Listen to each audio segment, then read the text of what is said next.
பெரியார் தொண்டர்களுடைய அந்த தன்னலமில்லாத உழைப்பு தான் இன்றைக்கு தமிழ்நாட்டை சுயமரியாதையோட மண்ணாக மாற்றி வைத்துக் கொண்டிருக்கிறது.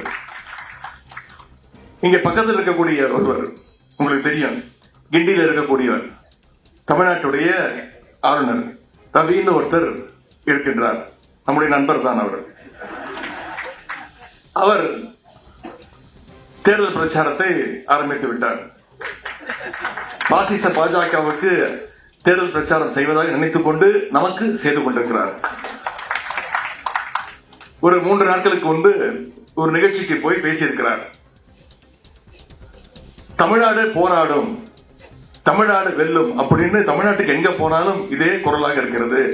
எந்த செவத்தை பார்த்தாலும் இதே எழுதி வச்சிருக்கிறீங்களே, யாரை எடுத்து போராட போறீங்க அப்படின்னு ஒரு கேள்வி கேட்டிருக்கிறார். நான் ஏற்கனவே அவருக்கு ஒரு பதில் சொல்லியிருக்கின்றேன்.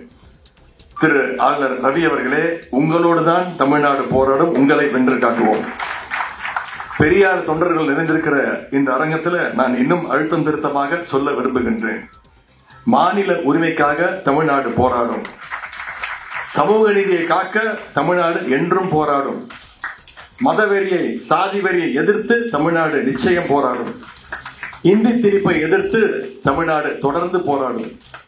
ஒரே வரியில சொல்லணும்னா, ஒன்றிய பாசிச பாஜகவை எதிர்த்து தமிழ்நாடு என்றைக்கும் போராடும். இன்றைக்கு ஆளுநர் திரு ரவி அவர்கள் பேசும்போது குறிப்பிட்டு பேசுறார். அவர் தமிழ் கத்துக்கிறாராம், தமிழ் கத்துக்க முயற்சி எடுத்துக்கிட்டு இருக்கிறாராம். நீங்க தமிழ் கத்துக்கணும்னு முயற்சி பண்றீங்களே, அதுக்கு தமிழ்நாடு போராடினதுதான் முக்கியமான காரணம்.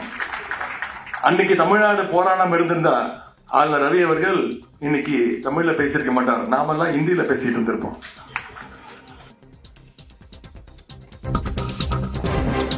தமிழ்நாடு யாரோடு போராடுகிறது என்று ஆளுநர் RN ரவி கேள்வி எழுப்பிய நிலையில் தற்போது துணை முதலமைச்சர் உதயநிதி ஸ்டாலின் அதற்கு பதிலடி அளித்திருக்கிறார். ஆளுநரை எதிர்த்துதான் தமிழ்நாடு போராடுகிறது என்று உதயநிதி கூறியிருக்கிறார்.